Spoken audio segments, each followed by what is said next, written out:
Good morning traders അരീനയുടെ pre market റിപ്പോർട്ടിലേക്ക് ഏവർക്കും സ്വാഗതം. നിങ്ങളോടൊപ്പം ഞാൻ റഷീദ് തായ്ലാർ. ഇന്ന് 2024 ഒക്ടോബർ 30 ബുധനാഴ്ചയാണ്. ഇനി ഒരു ദിവസം കൂടിയുള്ള ഈ മാസം അവസാനിക്കാനായിട്ട്. ദെൻ നോക്കാം എന്തൊക്കെയാണ് ഇന്നത്തെ വിശേഷങ്ങൾ എന്നുള്ളത്. ദെൻ ഫസ്റ്റിലെ നമുക്ക് നിഫ്റ്റിയുടെ കാര്യമാണ് നോക്കേണ്ടത്. നിഫ്റ്റി ഒരു ട്രയാങ്കുലർ ബ്രേക്ക് ഔട്ടിന് ശ്രമിക്കുകയാണോ അതോ ഡബിൾ ബോട്ടം ക്രിയേറ്റ് ചെയ്യുകയാണോ എന്നുള്ളത്. അങ്ങനെ പറഞ്ഞാൽ ഒരു പക്ഷേ നിങ്ങൾക്ക് മനസ്സിലാവാൻ സാധ്യതയില്ല. സോ നമുക്ക് ഈ ഒരു ട്രെൻഡ് ലൈൻ നോക്കാം. ഇവിടെ നിങ്ങൾക്ക് കാണാൻ സാധിക്കുന്നുണ്ടാവും, ഇത് മിനിഞ്ഞാന്നത്തെ മാർക്കറ്റ്, ഇത് ഇന്നലത്തെ മാർക്കറ്റ്. രണ്ട് സ്വിങ്ങുകൾ ഉണ്ടാക്കിയിട്ടുണ്ട്. പക്ഷെ രണ്ടിനെയും ഹൈ സെയിം ആണ്. അതായത് 20 days മൂവിങ് EMAയിൽ ടച്ച് ചെയ്തിട്ട് അവിടെ നിന്നാണ് റിജക്ഷൻ വരുന്നത്. പക്ഷേ ആദ്യം ഉണ്ടാക്കിയ ലോനേക്കാളും മുകളിലാണ് രണ്ടാമത് ഉണ്ടാക്കിയിരിക്കുന്ന ഒരു ലോ. സോ ഇതൊരു ട്രയാങ്കുലർ ഷേപ്പാണ് ഇവിടെ ക്രിയേറ്റ് ചെയ്യുന്നത്. ചിലപ്പോൾ ഇതൊരു W പാറ്റേൺ അല്ലെങ്കിൽ ഡബിൾ ബോട്ടം എന്ന ഒരു കൺസെപ്റ്റും കൂടി ഇവിടെ വർക്കൗട്ട് ആവാൻ സാധ്യതയുണ്ട്. അങ്ങനെയാണെങ്കിൽ നമ്മുടെ 20 days EMA ബ്രേക്ക് ആവുന്ന മൊമെൻറ്റിൽ ഫർദർ ഒരു നല്ലൊരു അപ്രാലി ഉണ്ടാവും. അല്ലെങ്കിൽ ഇവിടെ വരാനുള്ള മറ്റൊരു സാധ്യത എന്ന് പറയുന്നത് നോർമലി ട്രയാങ്കുലർ ബ്രേക്ക് ഔട്ടിൽ വരുന്നത് പോലെ ഫസ്റ്റ് സ്വിങ് വന്നു, സെക്കൻഡ് വന്നു, ഇവിടെ ഓൾറെഡി വന്നു, മൂന്നാമത്തെ സ്വിങ് ഇതിനേക്കാൾ മുകളിലായിട്ട് ഇങ്ങനെ വന്ന് ഇവിടെ എത്തുമ്പോൾ ഒരു പ്രത്യേകത ഉണ്ടാവും. ഈ 20 day EMAയും നമ്മൾ നേരത്തെ ഫോളോ ചെയ്ത് വന്നിരിക്കുന്ന ആ ട്രെൻഡ് ലൈനും കൂടിയിട്ട് അവിടെ മീറ്റ് ചെയ്യുന്ന ഒരു പോയിന്റാണ്, ഒരു ക്രോസിംഗ് പോയിന്റ് ആയിട്ട് അവിടെ വരും. കറക്റ്റ് അവിടെ, അതായത് ഇന്നും നാളെയും കൂടി ഒരു ഇതേപോലെ ഒരു സ്വിങ് ഉണ്ടാക്കുകയാണെങ്കിൽ, ഇതേപോലെ ഒരു ലോവർ സൈഡിലേക്ക് ഒരു കോമൺ ഹൈ മെയിൻറ്റെയിൻ ചെയ്തുകൊണ്ട് ഇങ്ങനെ ഒരു സ്വിങ് ഉണ്ടാക്കുകയാണെങ്കിൽ അടുത്തത് ഇന്നും നാളെയും കഴിഞ്ഞാൽ, അതായത് ബുധൻ വ്യാഴം കഴിഞ്ഞ് വെള്ളിയാഴ്ച ഒന്നുകിൽ ഒരു നല്ലൊരു അപ്രാലി ഇവിടുന്ന് ബ്രേക്ക് ഔട്ടായിട്ട് വരും, അല്ലെങ്കിൽ ഫർദർ നല്ല ഫോള് വരികയും ചെയ്യും. രണ്ടിലേതെങ്കിലും ഒന്നും സംഭവിക്കും. എനിക്ക് തോന്നുന്നു ഇങ്ങനെ ആയിരിക്കും ഉണ്ടാവുക എന്നുള്ളത്. ലൈവ് മാർക്കറ്റിൽ അത് കൺഫേം ചെയ്യേണ്ട ഒരു കാര്യം കൂടി ഉണ്ട്. സോ ഇന്നത്തെ മാർക്കറ്റ് എങ്ങോട്ടാണ് പോകുന്നത്? ഇന്നത്തെ മോസ്റ്റ് പ്രോബ്ലി ഞാൻ പ്രതീക്ഷിക്കുന്ന ഒരു കൺസോൾട്ടേഷൻ, അതായത് വലിയ മൊമെൻറ്റം ഇല്ലാത്ത ഒരു ദിവസമായിരിക്കും ഇന്ന് എന്നാണ് ഞാൻ പ്രതീക്ഷിക്കുന്നത്. നാളെ നിഫ്റ്റിയുടെ മന്ത്ലി എക്സ്പയറി കൂടിയാണ്. സോ ഇവിടെ ഇന്ന് ഒരു കൺസോൾട്ടേറ്റ് ചെയ്ത് ഈ രീതിയിൽ വന്നിട്ട് നാളെ ഇവിടെ നിന്ന് ഒന്നുകിൽ, നാളെ എന്ന് പറയാൻ ഇന്നൊറ്റ ദിവസം കൊണ്ട് ഈ സ്വിങ് കംപ്ലീറ്റ് ആകുമോ എന്ന് എനിക്കറിയില്ല, നമുക്ക് നോക്കാം എന്തായാലും. അതിനുശേഷം ഇത് ഈ ഒരു മീറ്റിംഗ് പോയിന്റിൽ വെച്ചിട്ട് 24,500 എന്ന ആ ഒരു മാജിക്കൽ നമ്പർ ബ്രേക്ക് ചെയ്ത് അപ്രാലി കിട്ടുകയാണെങ്കിൽ പിന്നീട് അത് കയറിപ്പോയിക്കോളും. അല്ലെങ്കിൽ ഫർദർ ഫോൾ ആണെങ്കിൽ ഒരു 20,000 22,500 എന്തായാലും ചിലപ്പം താഴോട്ട് പോവുകയാണെങ്കിൽ വരാൻ സാധ്യതയുണ്ട്. സോ ഇതാണ് ഇതിലുള്ള ഒരു വ്യൂ. ഇനി നമ്മൾ ഫോളോ ചെയ്ത് വരുന്ന ആ ഒരു സപ്പോർട്ട് ലൈൻ 23,900 ആണ്. 23,900 മാർക്കറ്റ് ഇറങ്ങി വരുമോ എന്നുള്ളത് കണ്ടറിയണം. അങ്ങനെ വരികയാണെങ്കിൽ നമ്മൾ ഈ പറഞ്ഞ പാറ്റേൺ ഒക്കെ തെറ്റും. ഇവിടെ നിന്ന് ഫർദർ താഴോട്ട് വരികയാണെങ്കിൽ, അതായത് ഏകദേശം ഈ ഒരു ലെവലിലേക്കൊക്കെ മാർക്കറ്റ് 24,000 വരികയാണെങ്കിൽ ഇത് നമ്മളിപ്പോൾ പറഞ്ഞ ഈ പാറ്റേൺ മൊത്തം തെറ്റും. സോ നോക്കാം എന്തായാലും. 25,234 ഹയർ സൈഡിൽ ബ്രേക്ക് ചെയ്യാനുള്ളത്. സോ ആ ഒരു സോൺ ബ്രേക്ക് ചെയ്ത് മുകളിലോട്ട് കയറുന്നത് വരെയും ഈ ഒരു കൺസോൾട്ടേഷൻ തുടരും എന്ന് തന്നെ നമ്മൾ പ്രതീക്ഷിക്കണം. ഇനി നെക്സ്റ്റ് ഇൻട്രാഡേ ചെയ്യുന്നവർക്കായിട്ട് Voltas, Marico, Torrent Pharma, Godavari Bio Refineries, Sar Televenture, Kaynes Tech, Hitachi Energy. Kaynes Tech ഞാൻ ആദ്യമായിട്ടാണ് കേൾക്കുന്നത്, എനിക്ക് അതിനെക്കുറിച്ച് വ്യക്തമായിട്ട് അറിയില്ല. ഹിറ്റാച്ചി എനർജി, ഇത്രയും സ്റ്റോക്കുകളാണ് ന്യൂസിൽ ഹൈലൈറ്റ് ചെയ്തിട്ടുണ്ടായിരുന്നത്. ഗോൾഡിൻ്റെ പ്രൈസ് വീണ്ടും പറന്നു പോവുകയാണ്. $2,778 എത്തിയിട്ടുണ്ട്. ക്രൂഡ് ഓയിലിൻ്റെ പ്രൈസ് വീണ്ടും താഴോട്ട് പോയി $67.5 മാറിയിട്ടുണ്ട്. USD INR റേറ്റ് 84 രൂപ 7 പൈസയായിട്ട് തുടരുകയാണ്. ഗ്ലാക്സോ സ്മിത്ത് ക്ലൈൻ ഫാർമസ്യൂട്ടിക്കൽസ് എന്നുള്ള കമ്പനിയുടെ Q2 പ്രോഫിറ്റ് 16% വർദ്ധിച്ചതായിട്ടാണ് റിപ്പോർട്ടുകളിൽ രേഖപ്പെടുത്തിയിരിക്കുന്നത്. പിഡിലൈറ്റ് ഇൻഡസ്ട്രീസ്, ഫെവിക്കോളിൻ്റെ അതിൻ്റെ പ്രൊമോട്ടേഴ്സ് അവരുടെ 11.1% സ്റ്റോക്കുകൾ, അവരുടെ ഹോൾഡിങ്സ് സെൽ ഔട്ട് ചെയ്തിരിക്കുകയാണ്. പ്രൊമോട്ടർ, അതായത് മുതലാളിമാർ കമ്പനിയുടെ ഓഹരികൾ വിൽക്കുന്നത് ഒരു ശുഭസൂചനയല്ല. എന്നാലും അവർക്ക് ചിലപ്പോൾ പുതിയ കമ്പനികൾ തുടങ്ങാനോ അല്ലെങ്കിൽ എക്സ്പാൻഡ് ചെയ്യാനോ റിനോവേഷനൊക്കെ ആയിട്ട് അവർ സാധാരണ അങ്ങനെ ചെയ്യാറുണ്ട്. പിന്നീട് ബിസിനസ് പ്രോഫിറ്റ് വരുമ്പോൾ തിരിച്ച് വാങ്ങാറുണ്ട്. മറീക്കോ അവരുടെ നെറ്റ് പ്രോഫിറ്റ് 20% ഈ ക്വാർട്ടറിൽ വർദ്ധിച്ചിരിക്കുന്നത്. അദാനി എൻ്റർപ്രൈസസിൻ്റെ പ്രോഫിറ്റ് 8 മടങ്ങായിട്ടാണ് വർദ്ധിച്ചിരിക്കുന്നത്. It's huge. സോ അതൊരു സംഭവം തന്നെയാണ്. ഇനി സിപ്ല Q2 നെറ്റ് പ്രോഫിറ്റ് 15% വർദ്ധിച്ചതായിട്ടാണ് പറയുന്നത്. ദെൻ അദാനി പോർട്സ് അവരുടെ ലാഭം 40% വർദ്ധിച്ചതായിട്ട് പറയുന്നു. അങ്ങനെ മൊത്തത്തിൽ എല്ലാ കമ്പനികളുടെയും ലാഭം വർദ്ധിച്ച ഒരു കാലഘട്ടത്തിലൂടെയാണ് നമ്മൾ പോകുന്നത്. ഇനി നമുക്ക് ഗ്ലോബൽ മാർക്കറ്റിലേക്ക് പോവുകയാണെങ്കിൽ US മാർക്കറ്റ് ഒരു മിക്സ്ഡ് ആയിട്ടുള്ള റെസ്പോൺസാണ്. European market clearly ബെയറിഷാണ്.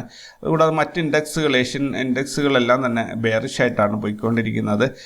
ഇനി ഗിഫ്റ്റ് നിഫ്റ്റിയിലേക്ക് വരികയാണെങ്കിൽ ഇന്നലെ 24,450 ഗിഫ്റ്റ് നിഫ്റ്റി ക്ലോസ് ചെയ്തത്. ഇന്ന് ഓപ്പൺ ആയത് 24,442 8 പോയിന്റ് ഗ്യാപ് ഡൗൺ ഓപ്പണിംഗ്. അത് ഫ്ലാറ്റ് ഓപ്പണിംഗ് തന്നെ. കറൻ്റ്ലി ട്രേഡിംഗ് നടക്കുന്നത് 24,435 ഓപ്പൺ ആയ സ്ഥലത്ത് നിന്നും 7 പോയിന്റ് താഴെ, അഥവാ ഇന്നലത്തെ ക്ലോസിങ്ങിൽ നിന്നും 15 പോയിന്റ് താഴെയായിട്ടാണ് ഇപ്പോൾ മാർക്കറ്റിൽ ഇപ്പോൾ ട്രേഡിങ് നടക്കുന്നത്. ദെൻ ഗ്ലോബൽ ഇവൻറ്റ്സ് നോക്കുകയാണെങ്കിൽ US API crude oil stock change, Australia monthly CPI indicator. കുറേ പേര് എന്നോട് പറയാറുണ്ട് ജർമ്മനി, ഓസ്ട്രേലിയ ഇതൊന്നും നമുക്ക് വേണ്ട എന്നുള്ളത്. ഒരു റിപ്പോർട്ടിൽ മൊത്തത്തിൽ ഹൈലൈറ്റ്, വളരെ ഇമ്പോർട്ടൻ്റ് ആയ ഡാറ്റ എന്ന രീതിയിൽ ഹൈലൈറ്റ് ചെയ്ത് വരുമ്പോൾ ഞാനത് ഉൾപ്പെടുത്തുന്നു എന്നേ ഉള്ളൂ. Japan consumer confidence, France GDP growth rate, Italy GDP growth rate, euro area GDP growth rate, India infrastructure output year on year, then USA GDP growth rate, Germany inflation rate year on year. ഇത്രയും global ഡാറ്റയാണ് ഇന്ന് പുറത്തു വരാനുള്ളത്. Result announce ചെയ്യുന്ന ഒരുപാട് കമ്പനികളുണ്ട്. അതിൽ Tata Power, L&T, Procter and Gamble, New India Assurance Company, Kitex Garments, Dabur India, JTL Industries, D-Link India, Biocon, Cochin Minerals and Rutile. ഇത്രയും കമ്പനികളാണ് ഞാൻ ഷോർട്ട് ലിസ്റ്റ് ചെയ്തിട്ടുള്ളത്. ദെൻ FNO ബാനിൽ വന്നിരിക്കുന്നത് നാളെ എക്സ്പയറി ആയതുകൊണ്ട് കമ്പനികളുടെ എണ്ണം കുറഞ്ഞു വന്നിട്ടുണ്ട്. IDFC First Bank, India Mart, LTF, Manappuram, Punjab National Bank, RBL Bank. ഇത്രയും കമ്പനികളാണ് ഫ്യൂച്ചർ ആൻഡ് ഓപ്ഷൻസ് ട്രേഡ് ചെയ്യാൻ പറ്റാതെ ബ്ലോക്ക് ആയിരിക്കുന്നത്. ഇന്നലത്തെ ഇൻസ്റ്റിറ്റ്യൂഷണൽ ആക്ടിവിറ്റീസ് നോക്കുകയാണെങ്കിൽ ഇന്നലെയും ഫോറിൻ ഇൻസ്റ്റിറ്റ്യൂഷൻസ് സെല്ലേഴ്സ് തന്നെയാണ്. 548 കോടിയുടെ സെല്ലിംഗ് ആണ് അവർ ചെയ്തത്. ഡൊമസ്റ്റിക് ഇൻസ്റ്റിറ്റ്യൂഷൻസ് 730 കോടിയുടെ ബൈയിങ് നടത്തി. അങ്ങനെ 181 കോടിയുടെ നെറ്റ് ബൈയിങ് ആണ് ഇന്നലെ നടന്നത്. മൊത്തത്തിൽ ഈ മാസത്തെ കണക്ക് നോക്കുകയാണെങ്കിൽ 102 കോടിയുടെ സെല്ലിങ്, 102 ലക്ഷം, 1,02,000 കോടിയുടെ സെല്ലിംഗ് ആണ് ഇവർ ചെയ്തിരിക്കുന്നത്. ഡൊമസ്റ്റിക് ഇൻസ്റ്റിറ്റ്യൂഷൻസ് 98,000 കോടിയുടെ ബൈയിങ് നടത്തിയിട്ടുണ്ട്. അങ്ങനെ മൊത്തത്തിൽ 3,711 കോടിയുടെ ഒരു ഡിഫറൻസ് ആണ്, ഒരു സെല്ലിംഗ് ആണ് ഫൈനൽ റിസൾട്ട് ആയിട്ടുള്ളത്. പക്ഷേ മാർക്കറ്റ് 2,000 പോയിന്റ് താഴെ എത്തിയിട്ടുണ്ട്. ഫോറിൻ ഇൻസ്റ്റിറ്റ്യൂഷൻസ് സെല്ല് ചെയ്യുമ്പോൾ മാർക്കറ്റ് താഴോട്ട് വരുന്നുണ്ട് എന്നുള്ളത് സത്യാവസ്ഥ തന്നെയാണ്. നമ്മുടെ ടെലിഗ്രാം ഗ്രൂപ്പിൽ ജോയിൻ ചെയ്യുന്ന കാര്യം ഞാൻ എല്ലാവരെയും ഓർമ്മിപ്പിച്ചിരുന്നു. അപ്പോൾ ഒന്നുകൂടി ഓർമ്മിപ്പിക്കുകയാണ്. ഇതിൻ്റെ ഡിസ്ക്രിപ്ഷനിൽ ലിങ്ക് ഉണ്ട്, ജോയിൻ ചെയ്യുക. നിങ്ങൾക്ക് ഫ്രീ ട്രയൽ കിട്ടുന്നില്ലെങ്കിൽ നിങ്ങളുടെ രജിസ്ട്രേഷൻ നമ്പർ എനിക്കൊന്ന് വാട്സപ്പ് ചെയ്യുക, ഞാൻ അതിൽ എക്സ്റ്റെൻഡ് ചെയ്ത് തന്നു. ഇന്നലെ ഏകദേശം ഒരു 10-14 പേരോളം ഇന്നലെ ഇതേപോലെ എക്സ്റ്റെൻഡ് ചെയ്തെടുത്തിട്ടുണ്ട്. ദെൻ അതേപോലെ കോപ്പി ട്രേഡിങ്ങിൽ ആവശ്യത്തിന് സ്പേസ് ഉണ്ട്. നിങ്ങൾക്ക് ജോയിൻ ചെയ്യാൻ താല്പര്യമുണ്ടെങ്കിൽ 1-ാം തീയതി മുതൽ ജോയിൻ ചെയ്യാം. നമ്മൾ ജോയിനിങ് 1-ാം തീയതിയിലാണ് സ്റ്റാർട്ട് ചെയ്യുന്നത്. ദെൻ നിഫ്റ്റി, ഇന്നലത്തെ നിഫ്റ്റിയുടെ മൂവ്മെൻറ്റ് നോക്കുകയാണെങ്കിൽ നിഫ്റ്റി 24,329 ഇന്നലെ ആരംഭിച്ചത്. 138 പോയിന്റ് മുന്നേറ്റത്തിൽ 24,467 ക്ലോസ് ചെയ്തു. ഒരു 5 ദിവസം കൊണ്ട് നിഫ്റ്റിയിൽ 489 പോയിന്റിന് നഷ്ടമാണ് ഉണ്ടായിരിക്കുന്നത്. അതേപോലെ ഈ മാസത്തിൽ 5.13% ലോസാണ് നിഫ്റ്റിയിൽ, അഥവാ 1,322 പോയിന്റിന് നഷ്ടമാണ് ഈ മാസത്തിൽ, ഒക്ടോബർ മാസത്തിൽ ഉണ്ടായിരിക്കുന്നത്. ഇന്നലെ നോർമൽ CPR ആയിരുന്നു, പ്രൈസ് ആക്ഷൻ ക്രോസ് ചെയ്തിട്ടുണ്ടായിരുന്നു. ഇന്നും നോർമൽ CPR ആണ്, അതിനെക്കുറിച്ച് പ്രത്യേകിച്ച് അത്ഭുതങ്ങളൊന്നുമില്ല. ഇന്ത്യ വിക്സ് ഓപ്പൺ ചെയ്യാൻ പോകുന്നത് 14.52 പുട്ട് കോൾ റേഷ്യോയിലേക്ക് വരികയാണെങ്കിൽ 0.93 ആണ്. ഈ പുട്ട് കോൾ റേഷ്യോ ഗ്രാജുവലായിട്ട് കയറി വരുന്നുണ്ട് കേട്ടോ. ഇതൊരു 0.6 ഒക്കെ ഉണ്ടായിരുന്നത് കയറി 0.93 എത്തിയിട്ടുണ്ട്. അതായത് ഒരു സൈഡ് വൈസ് അല്ലെങ്കിൽ ന്യൂട്രൽ മൂവ്മെൻറ്റ് എന്നൊരു ലെവലിലേക്ക് എത്തിയിട്ടുണ്ട്. അപ്പോൾ ആൾക്കാരുടെ കോൺഫിഡൻസ് വർദ്ധിക്കുന്നുണ്ട്. ഒരു ബുള്ളിഷ് മൂവ്മെൻറ്റിലേക്ക് മാർക്കറ്റ് വരുമെന്ന് ആൾക്കാർ ചിന്തിച്ച് തുടങ്ങുന്നുണ്ട്. ഓപ്ഷൻ സെല്ലേഴ്സ് ചിന്തിച്ച് തുടങ്ങുന്നുണ്ട് എന്ന് വേണം ഇതിൽ നിന്ന് മനസ്സിലാക്കാൻ. ഹയസ്റ്റ് കോൾ റേറ്റിംഗ് വന്നിട്ടുള്ളത് 24,500 89 ലക്ഷം. ഹയസ്റ്റ് പുട്ട് റേറ്റിംഗ് വന്നിരിക്കുന്നത് 24,000 99 ലക്ഷമാണ്. ബാങ്ക് നിഫ്റ്റി ഇന്നലെ 916 പോയിന്റിന് മുന്നേറ്റം ഉണ്ടാക്കി. ഫിൻ നിഫ്റ്റി 479 പോയിന്റിന് മുന്നേറ്റം ഉണ്ടാക്കി. സെൻസെക്സ് 331 പോയിന്റിന് മുന്നേറ്റം ഉണ്ടാക്കി. അതേപോലെ മിഡ് ക്യാപ്പ് 65 പോയിന്റിന്റെ മുന്നേറ്റവും ഉണ്ടാക്കി ഇന്നലെ. ഓക്കെ, ഇത്രയൊക്കെയാണ് ഇന്നലത്തെ മാർക്കറ്റ്. ഇനി നമുക്ക് ഇന്നലെ നമ്മുടെ നിഫ്റ്റിയുടെ പെർഫോമൻസ് എങ്ങനെ ഉണ്ടായിരുന്നു എന്ന് നോക്കുകയാണെങ്കിൽ ഇന്നലെ നമ്മൾ പ്രതീക്ഷിച്ചതിൽ ഓൾമോസ്റ്റ് ആ ഒരു ലെവലിൽ തന്നെ വന്നിട്ടുണ്ട്. ഞാൻ പറഞ്ഞ പോലെ തന്നെ സപ്പോർട്ട് പ്രീവിയസ് ഡേ ലോയിൽ മാർക്കറ്റ് സപ്പോർട്ട്, അതായത് ഇന്നലത്തെ ഡേ ലോയും അവിടെ തന്നെയാണ് പ്രതീക്ഷിച്ചിരുന്നത്. അപ്പോൾ ആ ഒരു സോണിൽ തന്നെ ഇന്നലെ സപ്പോർട്ട് എടുത്തിട്ടുണ്ടായിരുന്നു. തിരിഞ്ഞ് ഇന്നലെ പ്രതീക്ഷിച്ച ഡേ ഹൈ വന്നില്ല, കാരണം ഇതൊരു ട്രയാങ്കുലർ പാറ്റേൺ ആണ് ക്രിയേറ്റ് ചെയ്യുന്നതെങ്കിൽ ഇന്ന് മാർക്കറ്റ് ഈ രീതിയിൽ ചെറിയൊരു സ്വിങ് ഉണ്ടാക്കി ഇവിടെ വരും. അപ്പോൾ ഇത് മൊത്തത്തിൽ ഇതിൻ്റെ ഹൈ എല്ലാം തമ്മിൽ കണക്ട് ചെയ്യാൻ പറ്റും. പിന്നെ ഇവിടെ നിന്ന് ആൾ തീരുമാനിക്കും എങ്ങോട്ട് പോകണം എന്നുള്ളത്. നോർമലി ഇങ്ങനെ വന്നു കഴിഞ്ഞാൽ, ഈ ഒരു ട്രയാങ്കുലർ പാറ്റേൺ വന്നു കഴിഞ്ഞാൽ മുകളിലോട്ടാണ് ബ്രേക്ക് ചെയ്ത് പോകേണ്ടത്. പക്ഷേ നമുക്ക് മാർക്കറ്റാണ്, അങ്ങനെ ഒന്നും മുൻകൂട്ടി പറയാൻ പറ്റില്ല, പ്രത്യേകിച്ച് ന്യൂസിൻ്റെ ബേസിൽ പോകുമ്പോൾ. ഇപ്പോൾ ഇന്നത്തെ നിഫ്റ്റിയുടെ ഒരു ചാർട്ടിലേക്ക് വരികയാണെങ്കിൽ ഇന്ന് നോ ട്രേഡ് സോണായിട്ട് നമുക്ക് പ്രതീക്ഷിക്കേണ്ടത് ഇതാ ഈ ഒരു സോണാണ്. അതായത് ടോപ്പ് CPR മുതൽ ഇവിടെ ഇന്നത്തെ ഡേ ലോ വരെയുള്ള വലിയൊരു സോണാണ്. മിക്കവാറും ഇന്ന് റേഞ്ച് ബൗണ്ട് മാർക്കറ്റ് ആവാനുള്ള എല്ലാ സാധ്യതയും കാണുന്നുണ്ട് കേട്ടോ. വലിയ നോ ട്രേഡ് സോണാണ് നമുക്ക് വന്നിരിക്കുക. അപ്പോൾ ഇതിനിടയിൽ നമുക്ക് ട്രേഡ് എടുക്കാൻ പറ്റില്ല, അങ്ങനെ ഒരു കുഴപ്പമുണ്ട്. അപ്പോൾ ഈ ഒരു സോണിൽ ഫ്രഷ് എൻട്രീസ് എടുക്കാതിരിക്കാൻ ശ്രദ്ധിക്കുക. ഈ ഒരു സോൺ എന്ന് പറഞ്ഞാൽ നിങ്ങൾക്ക് മനസ്സിലാവില്ല. അപ്പോൾ 24,415 മുകളിലും 24,283 താഴെയും വരുന്ന 128 പോയിന്റിൻ്റെ അല്ലെങ്കിൽ 132 പോയിന്റിൻ്റെ ഈ ഒരു സോണിനകത്ത് ഫ്രഷ് എൻട്രി എടുക്കുന്നുണ്ടെങ്കിൽ ക്വിക്ക് പ്രോഫിറ്റ് സ്കാൽപ്പിംഗ് രീതിയിൽ കൊണ്ടുപോകാൻ ശ്രദ്ധിക്കണം. അല്ലെങ്കിൽ ഇത് തലകുത്തി മറിയാൻ അധികം നേരമൊന്നും വേണ്ട ഇതിനകത്ത് കയറിക്കഴിഞ്ഞാൽ. ദെൻ ഒരു മുകളിലോട്ട് പോവുകയാണെങ്കിൽ ഇവിടെ കണ്ടില്ലേ, യെസ്റ്റർഡേ ഹൈയും അതേപോലെ ഇന്നത്തെ റാസ് ലെവൽസിൻ്റെ ഒരു ലെവലും ഒന്നിച്ച് വന്നിരിക്കുന്നത് 24,484 480 എന്നുള്ള വളരെ നാരോ ആയിട്ടുള്ള ഒരു സോണാണ്. നാരോ സോണാണെങ്കിൽ ഉറപ്പായിട്ടും റിജക്ഷൻ കിട്ടും അവിടെ. അങ്ങനെ വരികയാണെങ്കിൽ മാർക്കറ്റ് ഇവിടെ ഒരു നല്ല ഫ്ലാറ്റ് ഓപ്പണിങ്ങിൽ നല്ലൊരു റെസിസ്റ്റൻസ് ഫീൽ ചെയ്യും. ദെൻ ഇന്നത്തെ ഡേ ഹൈ ഒരു റെയർ കേസിൽ 24,651 വരെ മാർക്കറ്റ് കയറി പോകാൻ സാധ്യതയുണ്ട്. ഇനി അതും ബ്രേക്ക് ചെയ്യുകയാണെങ്കിൽ 24,700 വരെ മാർക്കറ്റ്. 24,700 എന്നുള്ള ഒരു ബ്രേക്ക് ഈവൻ പോയിന്റ് ആണ്.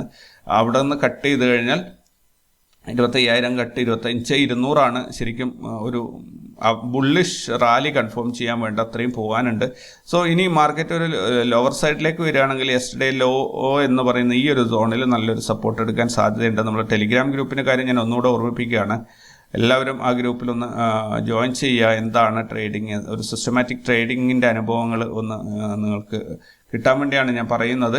സോ അതിനകത്ത് ഫ്രീ ട്രയൽ കിട്ടാത്തവർ എനിക്ക് വാട്സപ്പിൽ ഒരു മെസ്സേജ് ഇട്ടാൽ മതി. ആ ഒരു രജിസ്ട്രേഷൻ നമ്പർ നിങ്ങൾക്ക് അവിടെ ടെലിഗ്രാമിൽ കിട്ടും. അത് എനിക്ക് വാട്സപ്പിൽ തന്നു കഴിഞ്ഞാൽ നിങ്ങൾക്ക് ഉറപ്പായിട്ടും ഫ്രീ ട്രയൽ തരുന്നതായിരിക്കും.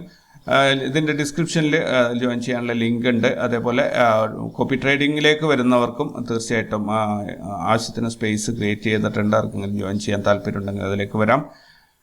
ദെൻ പോർട്ട്ഫോളിയോ മാനേജ്മെൻറ്റുമായിട്ടുള്ള എന്തെങ്കിലും കാര്യങ്ങൾ അറിയണം എന്നുണ്ടെങ്കിൽ തീർച്ചയായിട്ടും ഒരു മെസ്സേജ് അയയ്ക്കുക.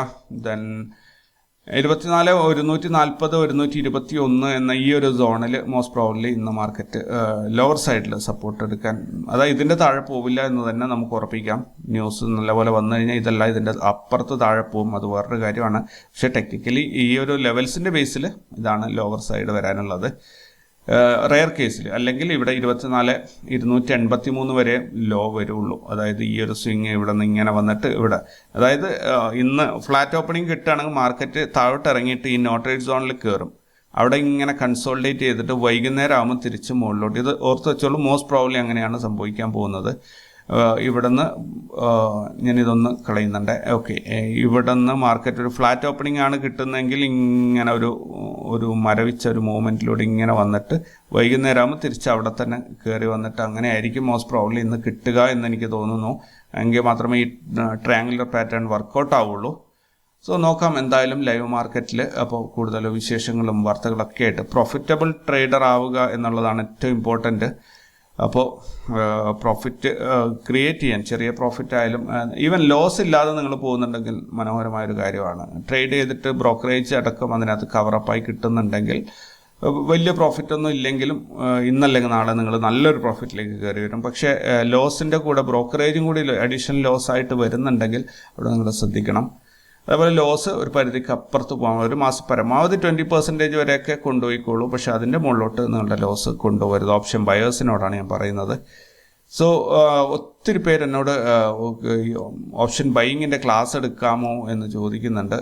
എനിക്ക് സത്യം പറഞ്ഞാൽ സമയത്തിൻ്റെയാണ്, ഞാൻ പോസ്റ്റ് മാർക്കറ്റ് റിപ്പോർട്ട് പോലും ക്ലോസ് ചെയ്തത് സമയത്തിൻ്റെ പ്രശ്നം തന്നെയാണ്. ഒത്തിരി നെഗറ്റീവ് കമൻറ്റ് വന്നപ്പം മനമടുത്ത് ഒഴിവാക്കിയതാണെങ്കിൽ കൂടി അതിനുശേഷമാണ് ശരിക്കും എനിക്ക് ഒന്ന് പുറത്തിറങ്ങാനൊക്കെ സമയം കിട്ടുന്നത്. രാവിലെ 9 മണി മുതൽ 3:30 വരെയും ട്രേഡിങ്ങിൻ്റെ സ്ക്രീനിൻ്റെ മുന്നിലിരുന്ന് അതിനുശേഷം ഒന്ന് ഭക്ഷണം കഴിച്ച് റെഡി ആകുമ്പോഴത്തേനും വൈകുന്നേരം ഡാറ്റ കളക്ഷൻ തുടങ്ങണം. 2 മണിക്കൂർ അതിൻ്റെ മുകളിൽ പോകണം. 5 മണി മുതൽ അല്ലെങ്കിൽ ഒരു 5:30 മുതൽ 7:30 വരെ അതിൻ്റെ മുകളിൽ സമയം എനിക്ക് പോകുമായിരുന്നു. അപ്പോൾ അത് ഒന്ന് ഫ്രീ ആയി കിട്ടിയപ്പോൾ ലൈഫ് കുറേയും കൂടെ ഈസിയായി.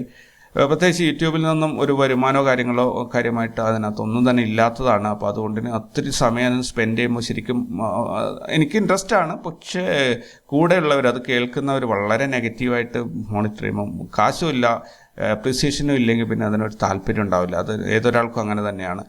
അങ്ങനെ വരുമ്പോൾ അത് ഞാൻ സ്റ്റോപ്പ് ചെയ്തതാണ്. അതുകൊണ്ട് എനിക്ക് പേഴ്സണൽ ലൈഫിൽ ഒരുപാട് ഗുണങ്ങൾ ഉണ്ടായിട്ടുണ്ട്. ദെൻ ക്ലാസ് എടുക്കുന്ന കാര്യം, ഓൺലൈൻ ക്ലാസ് വീക്കെൻഡുകളിലാണെങ്കിൽ എടുത്തു തരാൻ സാധിക്കും. അതല്ലാതെ ലൈവ് മാർക്കറ്റിൽ, ശരിക്കും ലൈവ് മാർക്കറ്റിലാണ് എടുക്കേണ്ടത്. ഞാൻ ശ്രമിക്കുന്നത് ഒരു 2 മണി മുതൽ 3:30 വരെയുള്ള സമയത്തിൻ്റെ ഇടയിൽ എന്തെങ്കിലും നമുക്ക് ലൈവ് മാർക്കറ്റിലൊരു ഡെമോ ചെയ്യാൻ പറ്റുമോ എന്നുള്ളതാണ്. അപ്പോൾ നിങ്ങൾക്ക് അതിന് എത്ര പേര് ക്ലാസ്സിനുണ്ട് എന്നറിയില്ല. ഒരുപാട് പേര് ഇങ്ങനെ എനിക്ക് എല്ലാ ദിവസവും ചേട്ടാ ഇതൊന്ന് പഠിപ്പിച്ച് തരുമോ എന്ന് ചോദിക്കാറുണ്ട്. അപ്പോൾ വാട്സപ്പിൽ കൂടുതൽ മെസ്സേജ് ഇന്നലെ വന്നത്. ഇന്നലെ എനിക്കൊന്ന് 12-13 പേര് ചോദിച്ചിട്ടുണ്ടായിരുന്നു ഇതൊന്ന് എങ്ങനെയാണ് ഈ പരിപാടി ഒന്ന് പഠിപ്പിച്ച് തരുമോ എന്നുള്ളത്. സോ ആ രീതിയിൽ നിങ്ങൾക്ക് താല്പര്യമുള്ള ആരെങ്കിലും ഉണ്ടെങ്കിൽ ഒന്ന് അറിയിക്കുക. അങ്ങനെയാണെങ്കിൽ നമുക്ക് മൊത്തം എത്ര പേരുണ്ട് അനുസരിച്ചിട്ട് നമുക്കതിനെക്കുറിച്ച് തീരുമാനം എടുക്കാൻ പറ്റും. ദെൻ ഇത്രയൊക്കെയാണ് ഇന്നുള്ളത്. കൂടുതൽ വിശേഷങ്ങളും വാർത്തകളൊക്കെ ആയിട്ട് നമുക്ക് നാളെ കണ്ടുമുട്ടാം. അതുവരേക്കും ടേക്ക് കെയർ ആൻഡ് ബൈ.